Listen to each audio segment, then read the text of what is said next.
Hello friends, उत्तम coaching परिवार में आपका स्वागत है। हम लोग सिंधु घाटी सभ्यता, हम लोग इतिहास, प्राचीन इतिहास का एक भाग सिंधु घाटी सभ्यता देखने जा रहे हैं, जो कि कॉम्पिटिटिव दृष्टिकोण से बहुत ही महत्वपूर्ण है और 11वीं और 12वीं कक्षा के लिए भी बहुत ही महत्वपूर्ण है। तो चलिए हम लोग शुरुआत करते हैं सिंधु घाटी सभ्यता की। हम लोग सिंधु घाटी सभ्यता की बात करते हैं। हम लोग क्या जानते हैं कि सिंधु घाटी सभ्यता विश्व की एक प्राचीनतम सभ्यता थी। क्या थी? विश्व की एक प्राचीनतम सभ्यता थी। और यह सभ्यता क्या थी? एक नगरीय सभ्यता थी। यह लगभग 5000 पूर्व की एक सभ्यता थी। क्या थी? 5000 पूर्व की एक सभ्यता थी। इसको हम लोग क्या बोलते हैं? सिंधु घाटी सभ्यता बोलते थे। ये विश्व की 4 पुरानी सभ्यताओं में से थी। विश्व की 4 पुरानी सभ्यताओं में से थी। ग्रीक की सभ्यता, मेसोपोटामिया की सभ्यता, चीन की सभ्यता, सिंधु घाटी सभ्यता की क्या थी? समकालीन थी। अब हम लोग बात करते हैं कि सिंधु घाटी सभ्यता का पता कैसे चला। तो सिंधु घाटी का सभ्यता का पता चलने के लिए पुरातत्व का हम लोग पुरातात्विक चीजों का सहारा लिए। तो पुरातात्विक चीज क्या होता है? पुरातात्विक चीज जो पुराने जमाने से खुदाई के द्वारा हम लोगों को जो मनके, औजार, मृदभांड ये सब प्राप्त होते हैं, इसको हम लोग क्या बोलते हैं? पुरातत्व बोलते हैं, पुरातात्विक चीज बोलते हैं। अब ये पुरातत्ववेता कौन होते हैं? पुरातत्ववेता वे लोग होते हैं जो पुरातात्विक चीजों का अध्ययन करते हैं और ये बताते हैं कि ये कौन से काल का है। इसको हम लोग क्या बोलते हैं? पुरातत्ववेता बोलते हैं।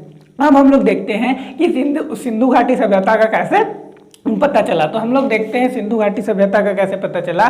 सिंधु घाटी सभ्यता का पता चलने के लिए सबसे पहले पीट रिवर्स महोदय का नाम आता है। पीट रिवर्स महोदय क्या किए थे? पीट रिवर्स महोदय जो 1835 से 1902 ईस्वी, कहाँ तक?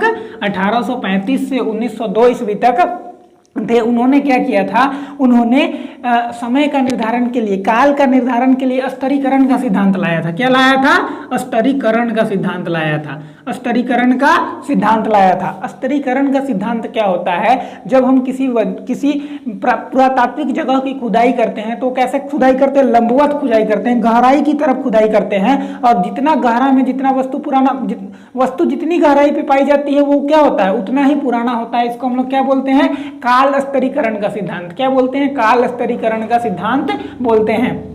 और अगर हम लोगों को पुरातात्विक चीजों का और अधिक जानकारी प्राप्त करना होता है तो हम लोग क्या करते हैं? उसका क्षैतिज खुदाई करते हैं। अब क्षैतिज खुदाई क्या होता है? क्षैतिज खुदाई होता है कि उसका हम लोग सारे एक जगह को पूरा खुदाई करके देखेंगे कि उन जगहों में क्या क्या चीज प्राप्त हुआ है। और अगर काल निर्धारण करना हो तो हम लोग क्या करते हैं? लंबवत खुदाई करते हैं। वस्तु जितनी गहराई पे होगी उतना ही अधिक क्या होगा?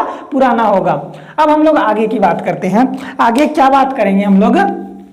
आगे बात करते हैं कि सिंधु घाटी सभ्यता मतलब हड़प्पा सभ्यता का सबसे पहले हड़प्पा शब्द का प्रयोग किसने किया था? तो हड़प्पा शब्द का प्रयोग सबसे पहले 1826 ईस्वी में चार्ल्स मेसन ने किया था। किसने किया था? चार्ल्स मेसन ने 1826 ईस्वी में हड़प्पा टीला शब्द का प्रयोग किया। किसका प्रयोग किया? हड़प्पा टीले शब्द का प्रयोग किया था। हड़प्पा टीले शब्द का प्रयोग 1826 ईस्वी में चार्ल्स मेसन ने कर दिया। उसके बाद 1856 ईस्वी क्या आता है? 1856 ईस्वी। 1856 ईस्वी में क्या होता है? लाहौर और कराची के बीच क्या होता है? रेल लाइन बिछाया जाता है। क्या किया जाता है? रेल लाइन बिछाया जाता है। और ये रेल लाइन कौन बिछवा रहे होते हैं? 2 अंग्रेज बंधु बिछवा रहे होते हैं। कौन कौन बंधु? जॉन ब्रंटन और विलियम ब्रंटन। कौन कौन? जॉन ब्रंटन और विलियम ब्रंटन। जॉन ब्रंटन और विलियम ब्रंटन ये 2 बंधु होते हैं, ये 2 भाई होते हैं। ये 2 भाई क्या करते हैं? रेल लाइन बिछवाते हैं। और यही रेल लाइन बिछवाने के क्रम में वहां पे क्या लाहौर और कराची के बीच खुदाई करवाते हैं तो इनको कुछ अवशेष प्राप्त होता है। लेकिन ये जो अवशेष प्राप्त होता है इन अवशेषों से वो सिंधु घाटी सभ्यता के बारे में पता नहीं चल पाता है कि ये किस घाटी, ये सभ्यता कहाँ की सभ्यता है, कुछ पता नहीं चल पाता है। लेकिन फिर से 1856 ईस्वी के बाद क्या होता है? 1856 ईस्वी में जब कुछ वस्तुएं प्राप्त हो गई तो उसको देखते हुए इसके तहत सन 1861 ईस्वी में, कब? सन 1861 ईस्वी में 1861 ईस्वी में कनिंघम महोदय 1861 ईस्वी में कनिंघम महोदय के नेतृत्व में 1861 ईस्वी में कनिंघम महोदय के नेतृत्व में भारतीय पुरातत्व विभाग का गठन किया गया। कब गठन किया गया? 1861 ईस्वी में कनिंघम महोदय के नेतृत्व में। कनिंघम महोदय के नेतृत्व में भारतीय पुरातत्व विभाग का गठन किया गया। भारतीय पुरातत्व तत्व विभाग का गठन किया गया और कनिंघम महोदय को भारतीय पुरातत्व विभाग का क्या बनाया गया, डायरेक्टर जनरल बना दिया गया। अब भारतीय पुरातत्व विभाग का गठन हो गया था 1861 ईस्वी में। अब क्या होता है, 1872 ईस्वी आता है। 1872 ईस्वी में क्या होता है, 1872 ईस्वी में कनिंघम महोदय के नेतृत्व में, किसके नेतृत्व में, कनिंघम महोदय के नेतृत्व में सारे भारत में पुरातत्व विषयक खोज चालू हो जाता है। क्या हो जाता है, पुरातत्व विषयक खोज शुरू हो जाता है। पुरातत्व विषयक खोज शुरू हो जाता है। अब खोज शुरू हो जाता है तो कुछ कुछ वस्तुएं प्राप्त होती है। जब कुछ वस्तुएं प्राप्त होती है तो कनिंघम महोदय क्या करते हैं, 1872 ईस्वी में ही इसके ऊपर एक लेख लिखते हैं। क्या करते हैं, लेख लिखते हैं। उसके बाद लेख लिख लिए, उसके बाद क्या होता है, 1902 ईस्वी का समय आता है। कब आता है, 1902 ईस्वी। 1902 ईस्वी तक कनिंघम महोदय भारतीय पुरातत्व विभाग के डायरेक्टर जनरल के पद से हट चुके थे। उनकी जगह में कौन आए थे, सर जॉन मार्शल। कौन आए थे, sir John Marshall. Sir John Marshall 1902 ईस्वी में भारतीय पुरातत्व विभाग के डायरेक्टर जनरल बने। क्या बने, भारतीय पुरातत्व विभाग के डायरेक्टर जनरल बन गए, पुरातत्व विभाग के डायरेक्टर जनरल। अब ये डायरेक्टर जनरल बन गए। अब डायरेक्टर जनरल बनने के बाद इनके नेतृत्व में बहुत जगह लोग पता करने के लिए जा रहा था, चारों तरफ लोग पता करने के लिए जा रहा था। तो इन्हीं में से एक राय बहादुर दयाराम साहनी, क्या, राय बहादुर दयाराम साहनी, राय बहादुर दयाराम साहनी, राय बहादुर दयाराम साहनी ने 1921 ईस्वी में पाकिस्तान के पंजाब प्रांत के मोंटगोमरी जिला में हड़प्पा नामक स्थान की खोज की। क्या की, हड़प्पा नामक स्थान की खोज की। वहां से इन्होंने क्या प्राप्त किया, मोहरे प्राप्त किया। क्या प्राप्त किया, मोहरे प्राप्त किया। और यहीं से सिंधु घाटी सभ्यता की खोज होती है। यहीं से सर्वप्रथम राय बहादुर दयाराम साहनी ने 1921 ईस्वी में हड़प्पा संस्कृति की खोज की, हड़प्पा की खोज की और हड़प्पा सभ्यता का क्या हो गया, शुरुआत हो गया। तो हड़प्पा सभ्यता का खोज करने का श्रेय किसे दिया जाता है, राय बहादुर दयाराम साहनी को। किसके नेतृत्व में किया गया, तो सर जॉन मार्शल के नेतृत्व में किया गया। अब 1921 ईस्वी में हड़प्पा का खोज हो गया। हड़प्पा का खोज होने के बाद खुदाई का काम क्या हो गया, और तेज हो गया, क्योंकि सिंधु घाटी सभ्यता का पता चल चुका था। तो इसके जस्ट एक साल बाद 1922 ईस्वी में राखाल दास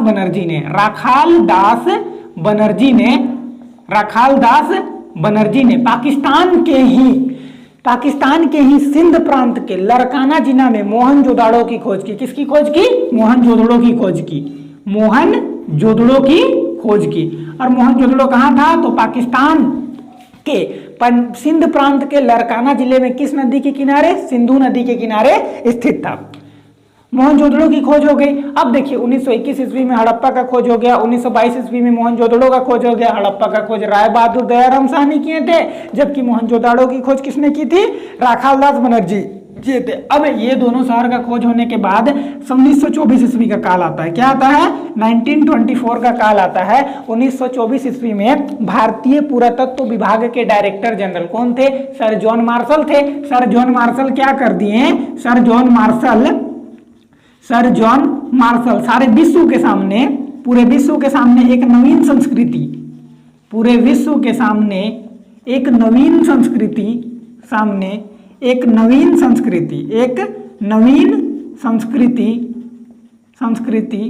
हड़प्पा संस्कृति के बारे में बताया। कब बताया, तो 1924 ईस्वी में बताया। अब हम लोग क्या देखते हैं, 1924 ईस्वी में क्या कर लिए, 1924 ईस्वी में क्या हो गया था, 1924 ईस्वी में उन्होंने घोषणा कर दी थी। अब घोषणा करने के बाद हम लोग क्या देखते हैं कि जो सिंधु घाटी सभ्यता थी ना, ये सभ्यता कैसी थी, त्रिभुजाकार आकृति की थी, त्रिभुजाकार आकृति में फैली हुई थी। त्रिभुजाकार आकृति में यहाँ पे सबसे उत्तरी पॉइंट में क्या था, जम्मू कश्मीर में मांडा। क्या था, जम्मू कश्मीर में मांडा। उसके बाद यहाँ पे क्या था, उत्तर प्रदेश में आलमगीरपुर। क्या था, आलमगीरपुर किस नदी के किनारे था, तो हिंडन नदी के किनारे था। जम्मू कश्मीर का मांडा किस नदी के किनारे था, तो झेलम नदी के किनारे था। फिर से ये था बलूचिस्तान में, बलूचिस्तान में क्या था, बलूचिस्तान में सुत्तकोरकेडा कोरकेगड़ा। ये कौन सा नदी के किनारे था? तो दासक नदी के किनारे था। देखिए सिंधु घाटी सभ्यता क्या एक त्रिभुजाकार आकृति में थी। उत्तरी भाग में क्या था? जम्मू कश्मीर मांडा। पूर्वी भाग में क्या था? आलमगीरपुर उत्तर प्रदेश, जो कि हिंडन नदी के किनारे है। जबकि सबसे पश्चिमी भाग में कौन था? सबसे पश्चिमी भाग में बलूचिस्तान में सुतकोरगेडा था, जो दासक नदी के किनारे था। अब देखिए ये बहुत बड़ी सभ्यता है। क्या है? बहुत बड़ी सभ्यता है। ये सभ्यता में बहुत सारे नगर पाए जाते हैं। कौन कौन से नगर पाए जाते हैं? जैसे पहला नगर तो हड़प्पा पाया जाएगा। दूसरा क्या पाया जाएगा? मोहनजोदड़ो पाया जाएगा। मोहनजोदड़ो पाया जाएगा। मोहनजोदड़ो के बाद कालीबंगन पाया जाएगा। कालीबंगान पाया जाएगा। कालीबंगन के बाद रोपड़ पाया जाएगा। रोपड़ के बाद लोथल पाया जाएगा। लोथल के बाद क्या पाया जाएगा? हम लोगों का रंगपुर मिलेगा। रंगपुर के बाद क्या मिलेगा? धौलावीरा देखने के लिए मिलेगा।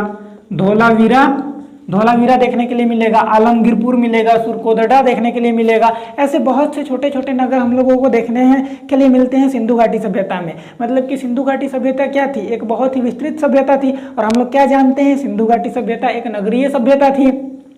तो सिंधु घाटी सभ्यता एक बहुत ही बड़ी सभ्यता थी। तो सिंधु घाटी सभ्यता बहुत बड़ी सभ्यता थी, इसीलिए सिंधु घाटी सभ्यता को इतने विशाल साम्राज्य को दो राजधानियों की जरूरत थी। तो हड़प्पा और मोहनजोदड़ो को सिंधु घाटी सभ्यता की क्या बोली जाती है? जुड़वा राजधानी बोली जाती है। क्या बोली जाती है? जुड़वा राजधानी बोली जाती है। जुड़वा राजधानी बोली जाती है। अब हड़प्पा और मोहनजोदड़ो के बीच की दूरी कितनी थी? तो हड़प्पा और मोहनजोदड़ो के बीच की दूरी 670 किलोमीटर थी। कितनी दूरी थी? 670 किलोमीटर थी। तो अब आने वाले वीडियो में, अगले वीडियो में हम लोग क्या देखेंगे? अगले वीडियो में हम लोग देखेंगे कि हड़प्पा संस्कृति में, हड़प्पा सभ्यता में कौन कौन से नगर हैं, कौन कौन नगर का खोज कौन कौन किया है, कौन कौन नदी के किनारे बसा है, वर्तमान में उसकी स्थिति कहाँ पे है, इसके विषय में हम लोग क्या करेंगे? अगले वीडियो में देखेंगे। अगर आपको हमारा यह वीडियो पसंद आया हो तो वीडियो को लाइक करें, शेयर करें और सब्सक्राइब करें।